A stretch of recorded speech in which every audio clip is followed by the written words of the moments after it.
So one of the things that you can do inside of Affinity is go ahead and mask out your layer as well.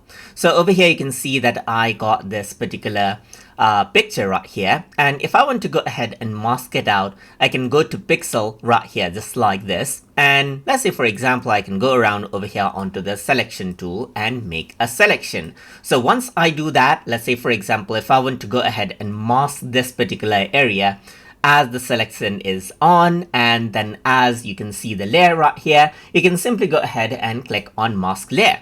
And then it seems like everything else is deleted right here, but what is actually happening is that the layer is being masked. So let me just go to the move tool right here, and if I were to move, you can actually see like I can go ahead and drag the selection around, even go ahead and resize it, and you get the images back right here.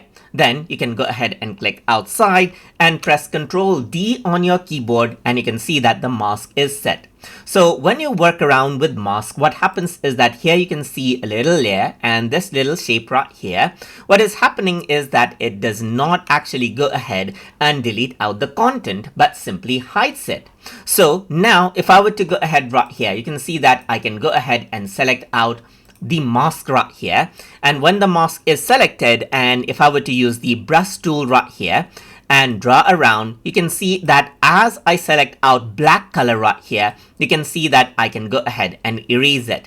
But if I were to go ahead and select out white right here, then I can actually go ahead and bring out the content back right here, just like this, as you can see right here.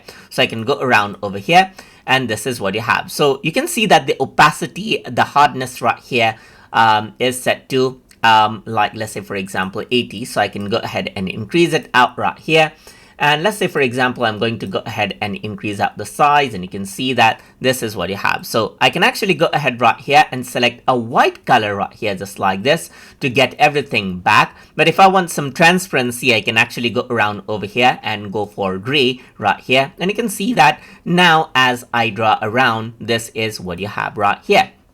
So now with the mask, what you can do is you can right click right here and edit out the mask, and you can see just the colors right here. The gray area are the transparent ones, the black area is completely transparent, means there is no detail, the white are opaque areas. You can also go around over here, go to refine mask right here just like this, and you'll see the overlay option right here just like this as well. So you can go ahead and experiment around with it. Apart from that, you can also go ahead and then clear out the mask. That means you can release out everything right here. Let me just go around right here and then click on edit mask so that I have the normal view. So I can go ahead and fill the mask to get back everything, or clear mask to go ahead and then see everything gone right here. But if I were to go around right here, the mask is still applied, so the image is not deleted. So if I were to go ahead and click and drag the brush right here, you can still see the information of the image pop out right here just like this.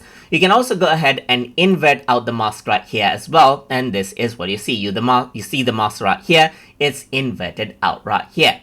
And this is simply how you can go ahead and work around with masking layer right here. And if you were to go ahead and release the mask, then it actually moves out the mask right here onto a different layer just like this. You can go ahead and delete it, and you simply have the image back right there just like that again. So that is how you can go ahead and work around with masking layer inside of Affinity.